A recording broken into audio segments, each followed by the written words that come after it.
But yes.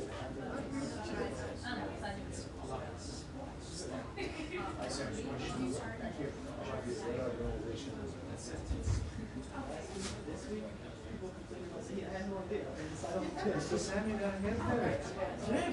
Hot out there. Nice. And now you're gonna be less heated, right? And seasonal. I'm gonna shop there. Speaking of which, Yeah, Cindy. what is that called? It's a Cindy. It's this other company. So are you expressing solidarity with a I different part love of culture. If you want from Bangladesh, I swear I will. He doesn't bring me one. He doesn't bring you? Does he come there? He's from Bangladesh. Yesterday, a T-boy in Bangladesh, he ran away with 400 million Bangladeshi rupees. Can you believe that? Oh, wow. T-boy is Prime Minister's Personal secretary. personal, Personal not secretary. Assistant. not personal, is it decided? Is this a common occurrence? Yes, Mr. Sen, that's why we even have a CSS driver someday. For some thieves. So keep an eye on me.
Hey, how are you? I'm fine. Good to see you.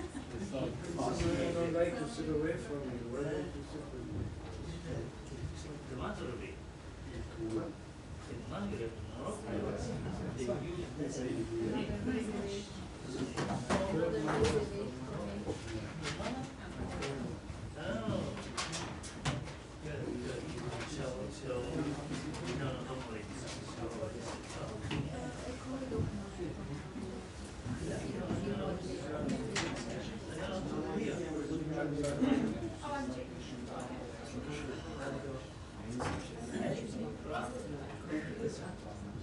It's very hard.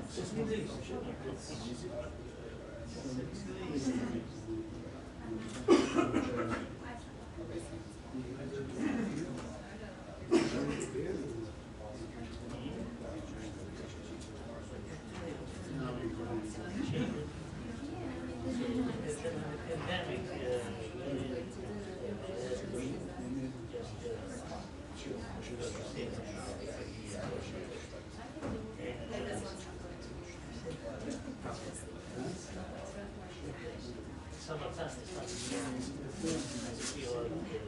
something into the face.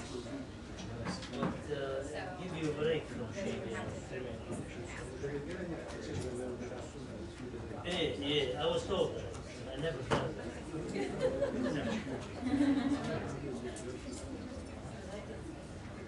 She didn't never, or they didn't ask me. They, yeah. Oh yeah, it's not gonna be fine. We just had a meeting about it today, so you can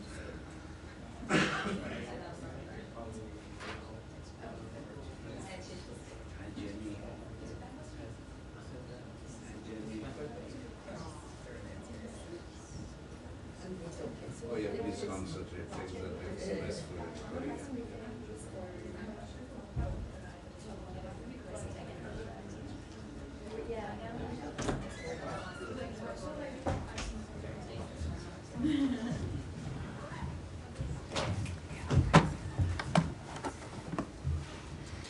Afternoon, everyone. We'll be missing a fixture today, but we'll begin anyway. Start with some opening remarks. The United States has consistently made it clear that actions that undermine stability in the West Bank, including attacks by Israeli settlers against Palestinians and Palestinian attacks against Israelis, are unacceptable. In December, Secretary Blinken announced a visa restriction policy pursuant to the Immigration and Nationality Act, targeting individuals believed to have been involved in or meaningfully contributing to undermining peace, security, or stability in the West Bank. On February 1st, President Biden signed an executive order giving us the authority to impose sanctions on persons engaged in such activities.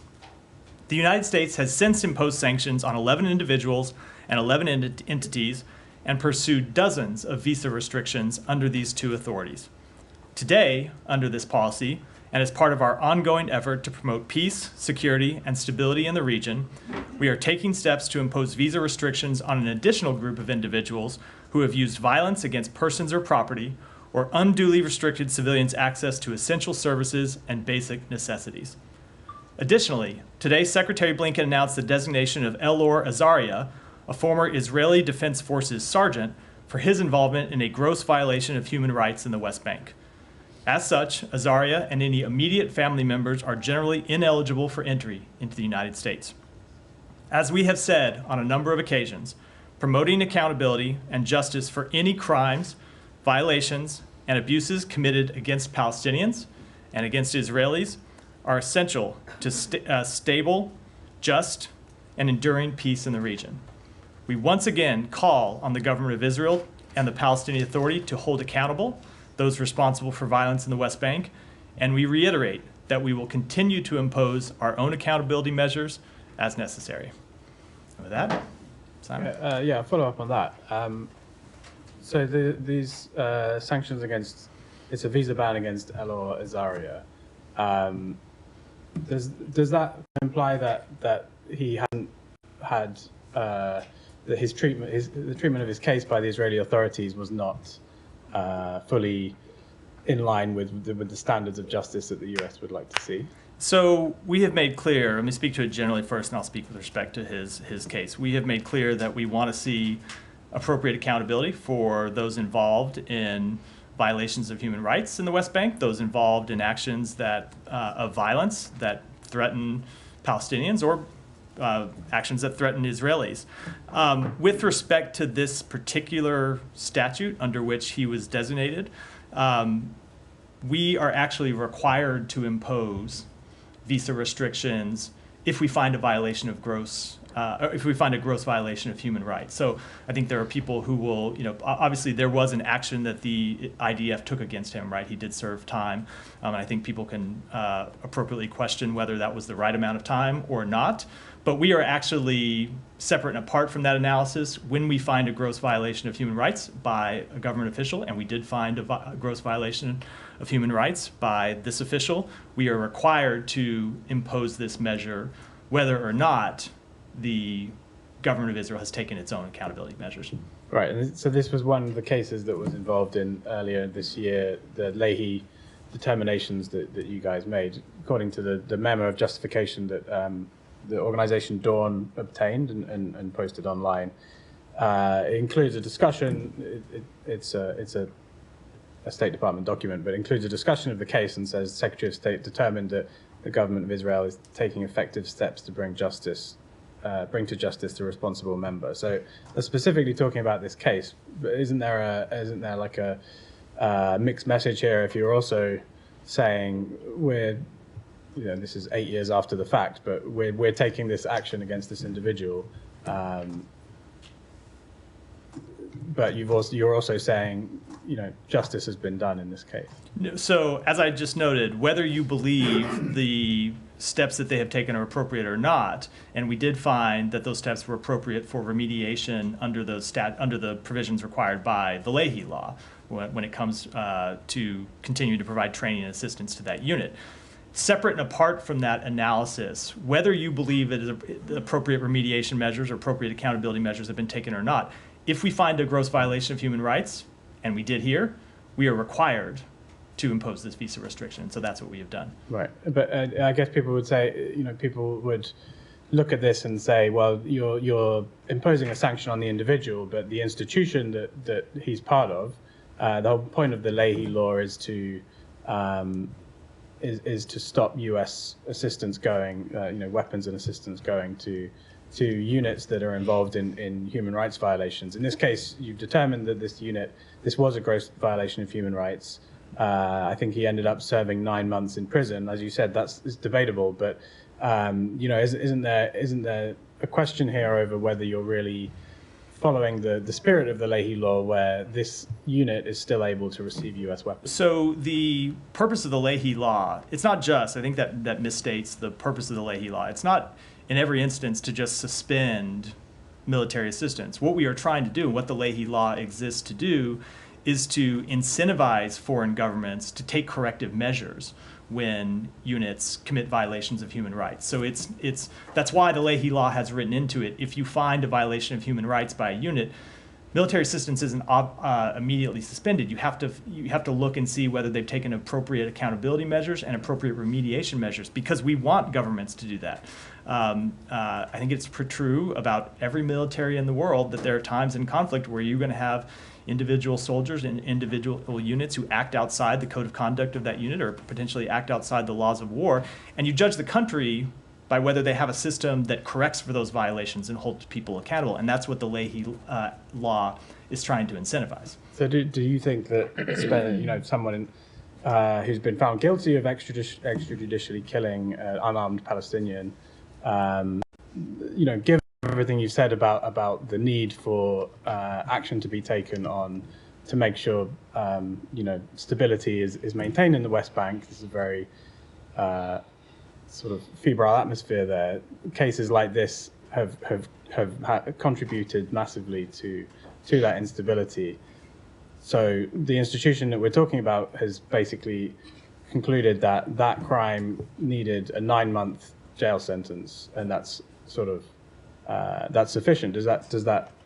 Do you agree that that's sufficient? So I'm going to answer that in rather than weigh in on one specific sentence, which ultimately that is a question for the Israeli legal system. I'm going to say that on behalf of the United States, we look at it broadly and say that when you look at across the West Bank, the amount of violence that has been carried out against Palestinian civilians, there hasn't been appropriate accountability across the board. And so that's why we have, number one, called on Israel to take additional measures to hold those responsible for violence accountable. And it is why we have announced these two policies that I outlined at the top of the briefing: the new visa restriction policy that the Secretary outlined in December, and the executive order that the President put into place in February. And under that authority, under those two authorities, we now have the ability to impose financial sanctions, and we have done that on 22 individuals and entities. And we have the ability to impose visa restrictions, which we have done in dozens of cases. So we are going to continue to call on Israel to do more across the board. I think it's important that this broadly is not about any one isolated case of violence. This is about a broad trend of increased violence that we have sadly seen over the past months, and the need for Israel to do more to hold people accountable for it.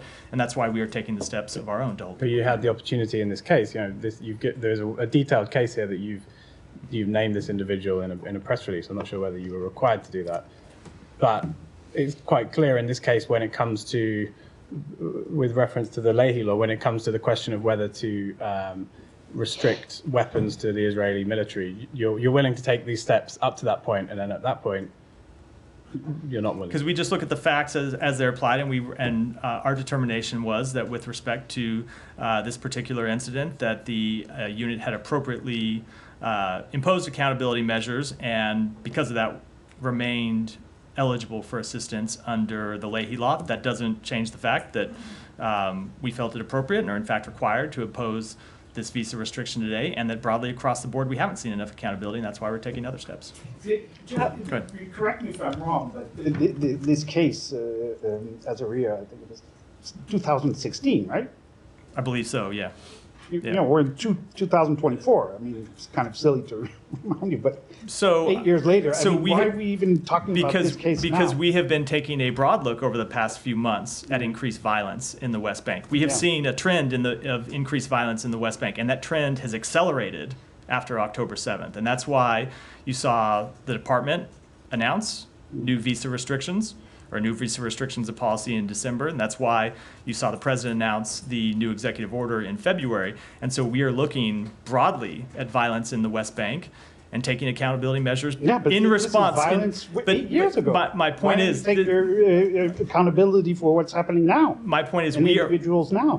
are taking, if you look at the other sanctions that we have rolled out over the past several months since the president's executive order, you have seen us impose sanctions for actions that have been taken in the past few months. So we are doing that. Yeah. We are looking broadly at violence we have seen in the West Bank, and where we believe accountability is appropriate, we're imposing it. And you can't name the other individuals? No, and the reason why, I know it's a little complicated, I often stand up here and say that we can't, visa records are confidential and we can't get into them. There is an exception under, for this first case. It just comes to do with the quirks of the law. Azaria was sanctioned under authorities we have under the State Appropriations Act. And under those authorities, we are allowed to name individuals' identity when we impose visa restrictions. The others, and that's for a finding of gross violation of human rights. The others on whom we've imposed visa restrictions, and this is true for the other dozens of individuals for whom we've imposed visa restrictions in the past few months, we are imposing those restrictions under the Immigration and Nationality Act, and the text of that law mandates that we keep the names confidential.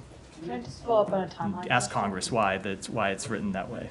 How far back are you guys going in this process in terms of looking at cases that could be considered to be subject to the EO or the new visa restriction policy that the Secretary laid out? I don't think I want to get into that from here, other than to say, as I noted, we are looking at broadly at violence in the West Bank and actions that undermine the security and stability in the West Bank, and we will not hesitate to take additional measures. You've now seen, I think, a pretty steady tempo of visa restrictions. I'm not going to give it time. You have seen a pretty steady tempo now over the past few months of financial sanctions and visa restrictions coming out of this department, and you should expect accountability measures to continue. Can you just help us understand, though, the process a little bit more? Because it seems you rolled out some restrictions for action that's been taken in the last few months, and then there's this one of 8 years ago. I mean, it's a little bit confusing to understand what kind of process is being embarked on here. Well, I'm not going to get into the full process, but as I just said in response to Leon's question, we are responding to the actions that we have seen in the West Bank and the very disturbing increase of violence in the West Bank.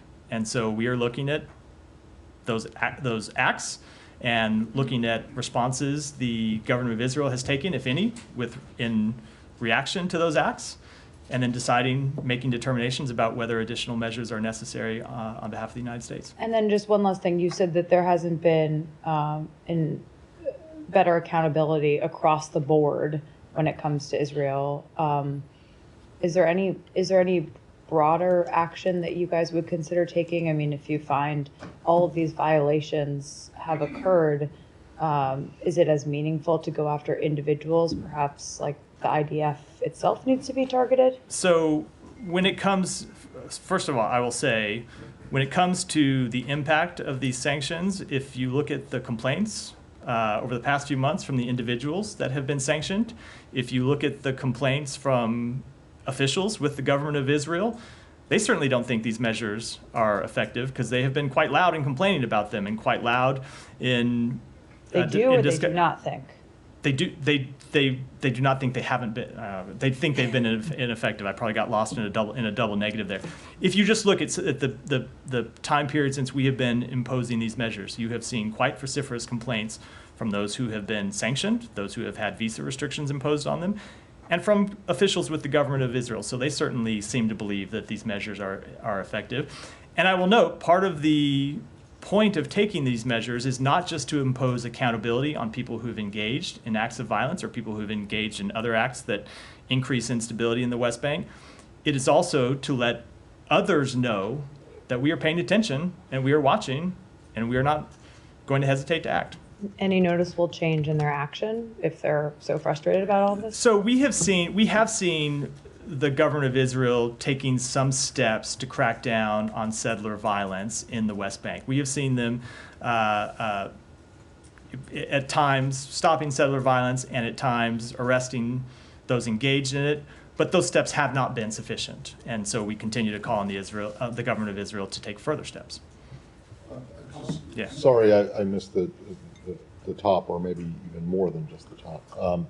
But in response to these questions right here about this latest sanction that you introduced, you say that you're judging their effectiveness by the loudness of the complaints? No, the question was about whether they are effective or not, and we believe that they have been effective. From the people who have been targeted, and complaints from the Israeli government mean that they've been effective, or just that they're angry? We believe they have been effective separate and apart. How? From we believe they are effective on imposing accountability, both with the visa restrictions. And remember, we have imposed financial sanctions as well on individuals that restrict their ability to interact with the United States financial system. My point of that is, if these weren't effective, if these weren't imposing a cost, I don't think you would see such loud complaints both from those targeted and from the government of Israel. Yeah, but the cost is that these people can't travel to the U.S. Their families can't travel to the United States, and or that any assets that they might have in the U.S., which questionable whether they have any, right? It is not limited to that, only because I think, as you know, because having watched sanctions for a long time, an inability to interact with the financial system often makes it hard for people to carry out all sorts of banking and other activities. But in order for sanctions to be effective, they actually have to, I mean, the idea is to change behavior, right? And I think this is what Kylie was getting at. What behavior have you seen change? We are early in this process, and I think it is too early to pass judgment one way or the other. As I said though, if we had seen a completely satisfactory change in behavior, I think we'd be done. You wouldn't see us imposing additional sanctions and additional visa restrictions.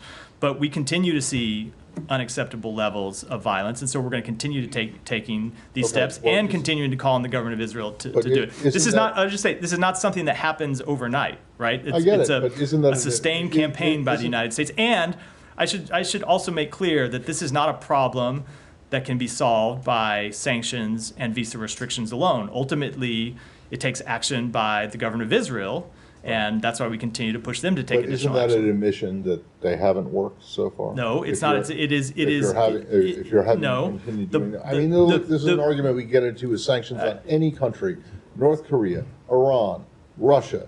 And their behavior has changed. They are one tool. They are one tool that we have to impose accountability and to create incentives to hopefully prevent others from taking actions if they're thinking about the costs that can be imposed upon them. But they are not the only one. Thank you, Matt.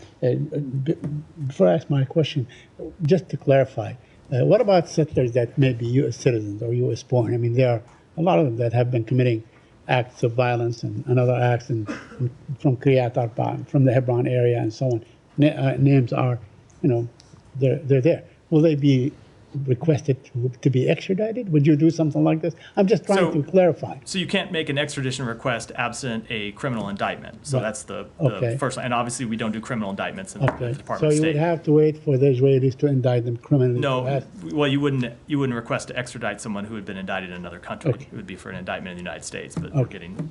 Okay, now expanding these, these sanctions and so on, would you expand it to include the Smotrich, who is a very powerful minister?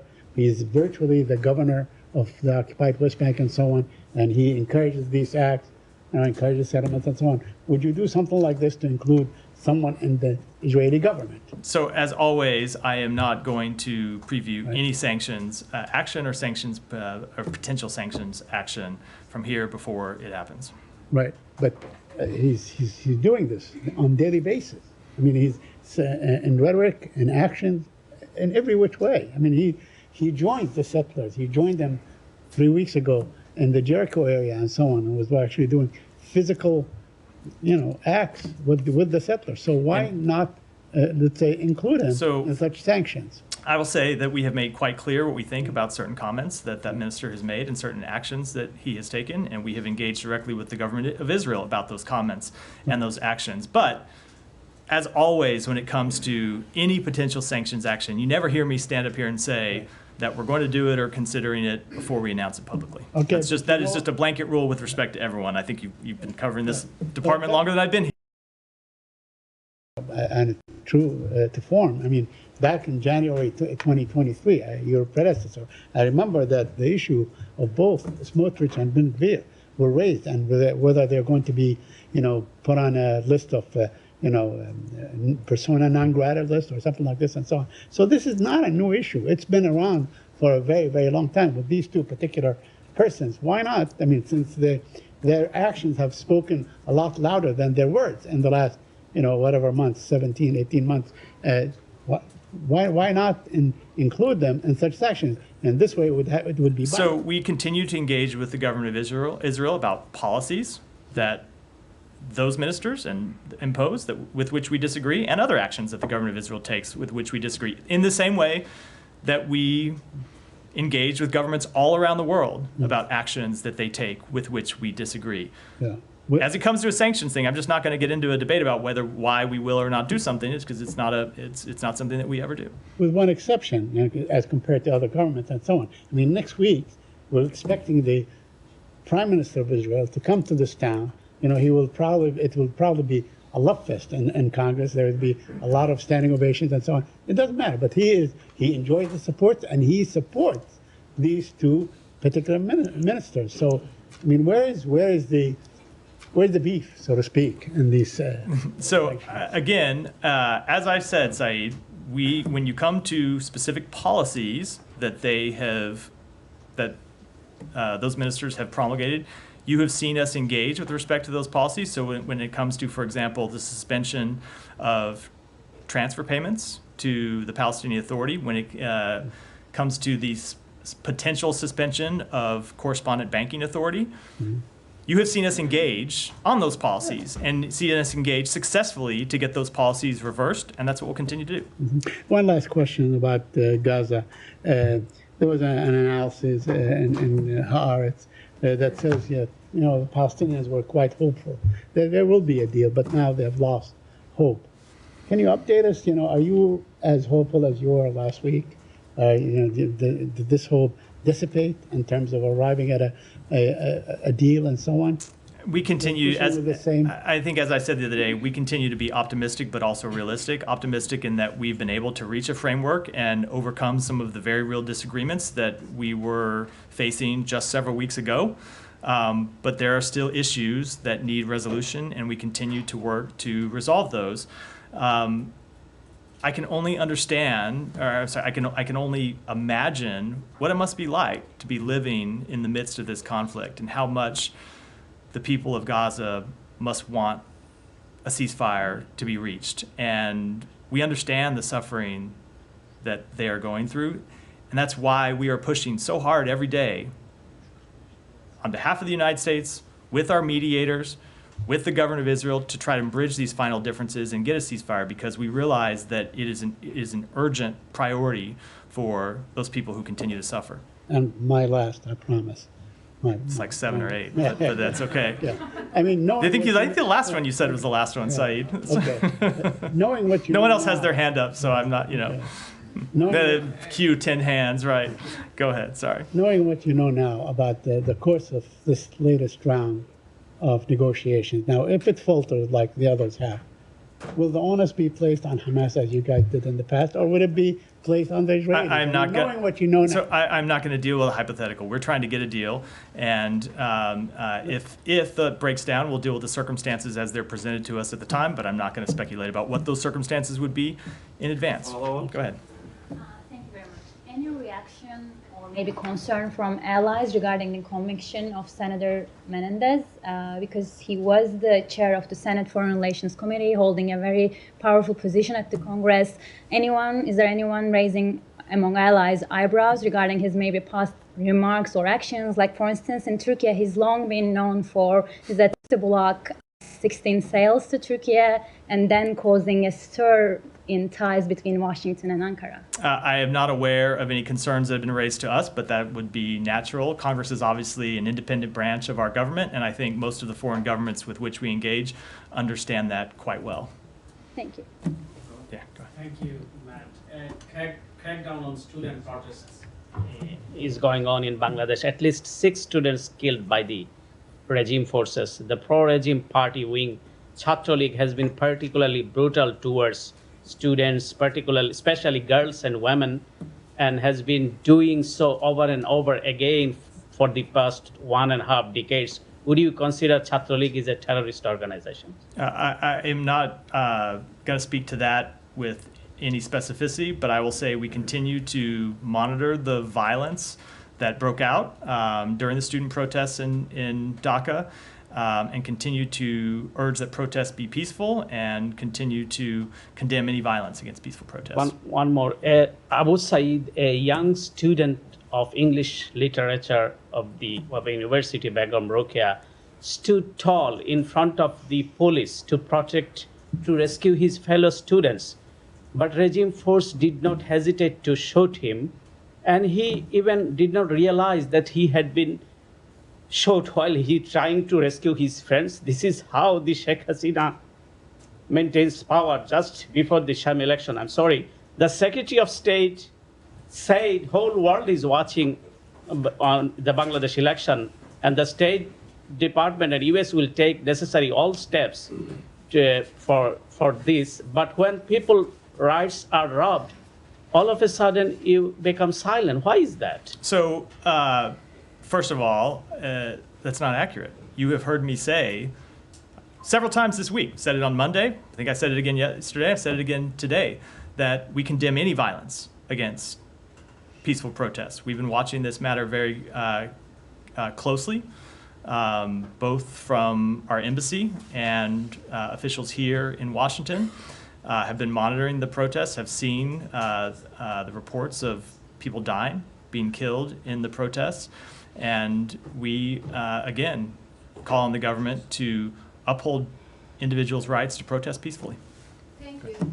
Back on Gaza, there is a photo of Israeli soldiers posing in front of the Turkish-Palestinian Friendship Hospital in Gaza, widely circulated online. Turkish Foreign Ministry also condemned it.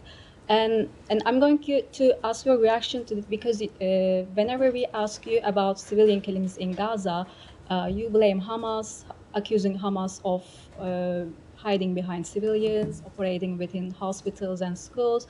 And here in this case, it appears that IDF soldiers are also using a hospital in Gaza as their military base. There are also reports indicating that. Is this concerning you? And do you think this is a violation of international law? So I have not seen this particular picture or this specific report, so I'm not able to comment on it. But I'm happy. The context is always important, so I'm reluctant to comment on it without knowing the full context, but I am happy to take a look at it and have comment for you on it. There was also a report by Washington Post in May, shared the satellite images showing that, Israeli soldiers is using this hospital as their base. And generally, do you think using hospitals as military base is a violation of international law? So I'm not going to speak to violations of international law because I'm not a lawyer, and I always want to be careful and check with lawyers before I make such proclamations from here. But obviously, absolutely no one should be using a hospital as a military base. No one in Gaza, no one anywhere in the world should be hiding inside a hospital and using a hospital or using patients as human shields. That applies to everyone. Now, with respect to this specific incident, I just have to look at the details to be able to comment on it, but as a general principle, absolutely that applies to everyone involved in the conflict. Wonderful. Yeah. Sorry, I'm changing subjects. Is the State Department worried or have any thought on Donald Trump's comments on Taiwan? First of all, do you agree with what he said, that Taiwan should pay for its defense? And second, it raises the question of what the next president, or whomever it is, would do in case there were an attack against, a Chinese attack against Taiwan. I wonder if those comments worry you in any way or form or another. So I think I said this yesterday. It's going to be a tricky few months where I have to walk the line of what I can and can't say about remarks that are made on the campaign trail. But I will point out that Taiwan has been paying for its own defense. Taiwan has been purchasing military equipment from the United States to the tune of billions of dollars. And the military equipment that they have purchased supports American manufacturing, supports American industry, supports American technology. So the purchases that they have made not only are important, we believe, to regional security, but are important to the United States economy. Now, there is money that was contained in the recently passed supplemental bill that that gives us, for, I believe, the first time, the ability to provide Taiwan with drawdown authority and other weapons from U.S. stocks. But that is a new authority. If you look at the support that we have provided, or the security cooperation that we have provided them over decades, it has been Taiwan actually purchasing military from the United States. It has not been in any way charity from the United States. And I would just point out that we continue to believe that cross-strait peace and stability is essential to the United States. It's essential to the American people. It's essential to the global economy. And the United States, of course, is inherently wrapped up in the global economy. And anything that contributes to instability across the Taiwan Strait can potentially damage the economy here at home. So that's why these issues are so incredibly important. Just to follow up on that, it was last year that you guys put forth the first ever FMF package for Taiwan. Yeah, it's part of the supplemental I was referring to. Yeah. Yeah. Can you just help us understand, before that, there had never been any kind of U.S. military assistance going to Taiwan that Taiwan wasn't paying for. Is that correct? Correct, before. Okay. And what prompted the Biden administration and Congress to make this decision now, that now there would be U.S. military assistance that would be in part paid for by U.S. taxpayers?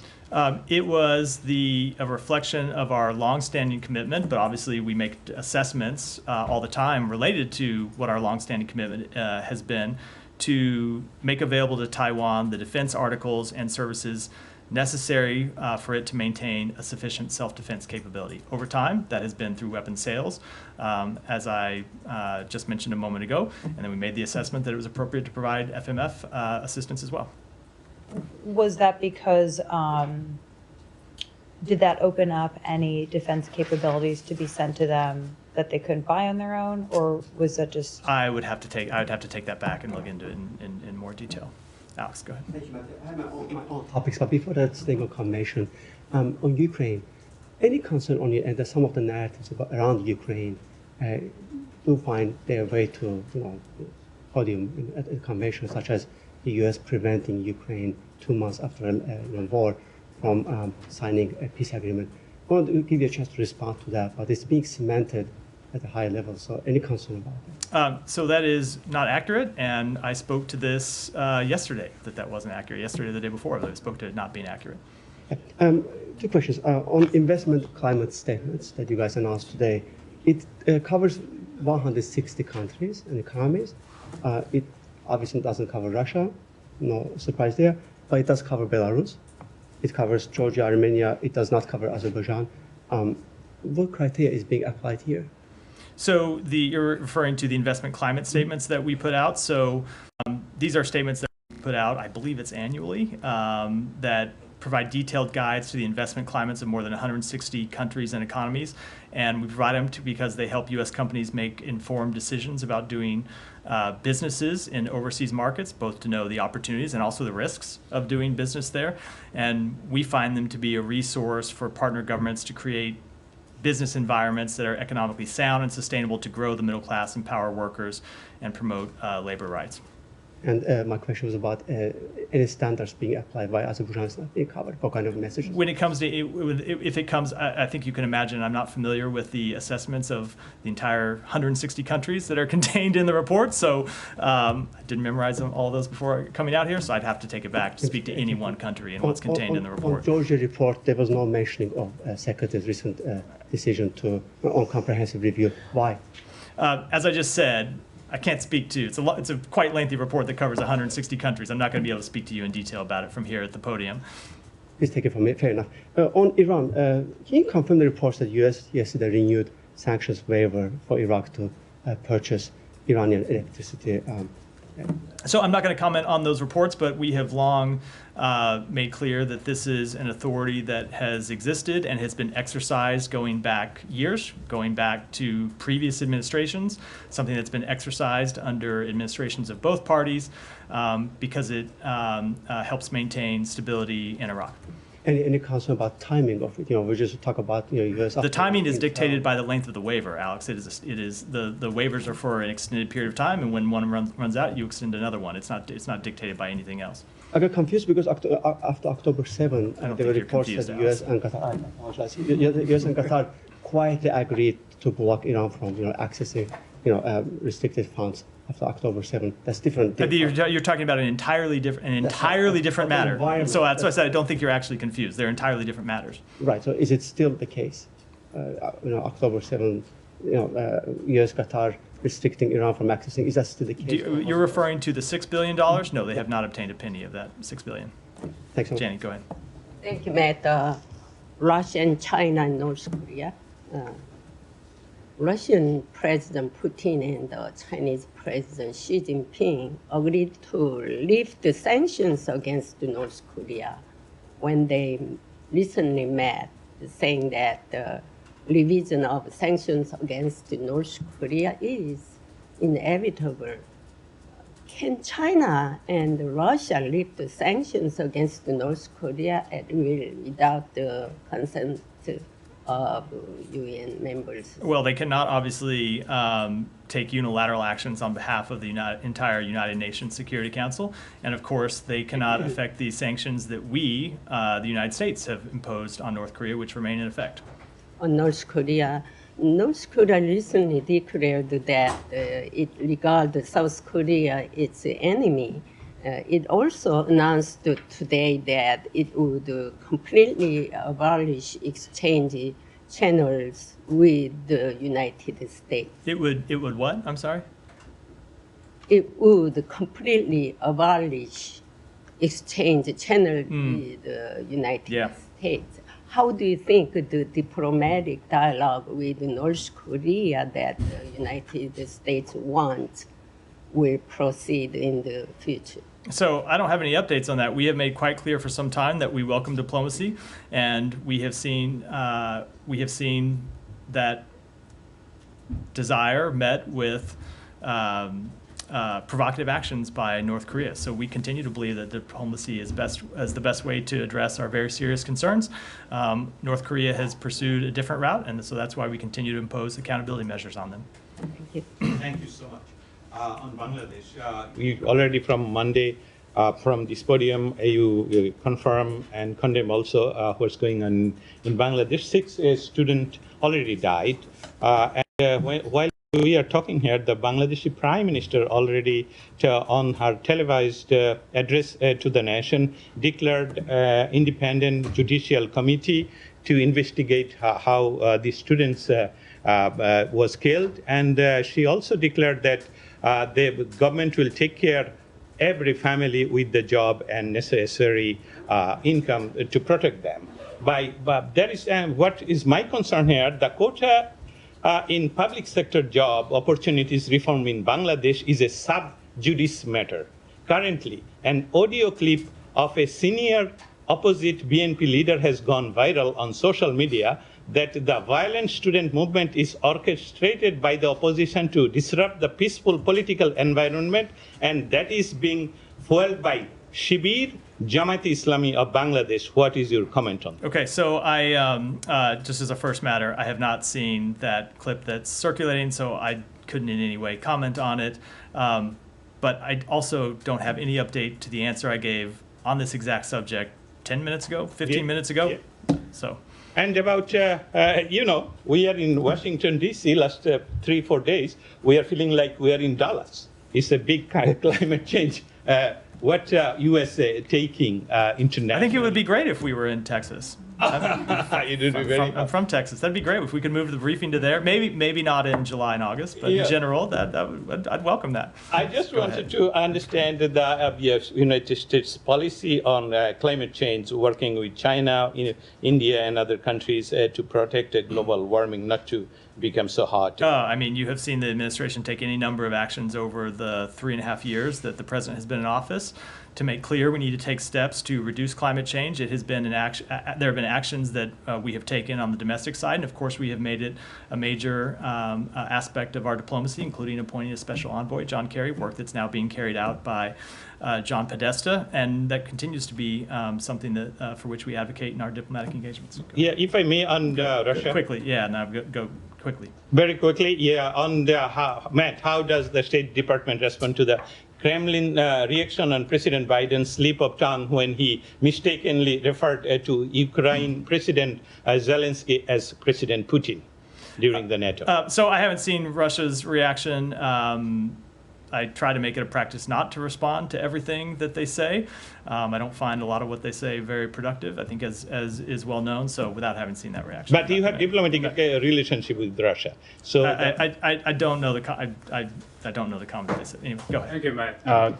Chinese Foreign Ministry said it has suspended negotiation with the United States on nuclear non-proliferation and arms control in response to U.S. weapons sales to Taiwan, and saying that U.S. sales of arms to Taiwan were seriously undermining the political atmosphere for continued arms control consultations between the two sides. And what is your response to this? Yeah, I think that step that they've taken is unfortunate. China has chosen to follow Russia's lead in asserting that engagement on arms control can't proceed when there are other challenges in the bilateral relationship. We think this approach undermines strategic stability. It increases the risk of arms race dynamics. We have made efforts to bolster the defense of our allies and partners in the Indo-Pacific, and we will continue to make those efforts in the face of Chinese threats to their security. I would say, unfortunately, by suspending these consultations, China has chosen not to pursue efforts that would manage strategic risks and prevent costly arms races, but we, the United States, will remain open to developing and implementing concrete risk reduction measures with China. However, it requires a PRC willing to also manage strategic risks. Just make sure, last time you guys had these talks on nuclear arms control was last November, right? I'd have to check and get the exact. And then another one. Yesterday, a North Korean expert and a CIA analyst has been indicted by the New York grand jury on charges of secretly working for the South Korean government in exchanges for goods and so on. And at one point, she passed handwritten notes to South Korean sides from an off-the-record meeting that she participated in with Secretary Blinken. It's ongoing case, so I'm sure you don't have the comment. But do you have any concerns on these activities of South Korean intelligence in the U.S. soil? So you're right. I'm not going to comment on what is still an ongoing law enforcement matter. I will say more generally that the reason the Foreign Agents Registration Act exists is so that those of us in government, as well as people in the public as well, but speaking on behalf of the State Department, those of us in government know when we engage with people who come in to meet with us, who they're representing, whether they are representing themselves or whether they are representing a foreign government. That's why that law is passed. That's why the Justice Department vigorously enforces it, and it's of course appropriate for them to do so. Did you have any conversation on this issue with South Korean side? I'm just not going to get in comment on that at all. When it gets to anything specific to this matter, it's not appropriate for me to comment. We'll wrap for today. Thanks, everyone.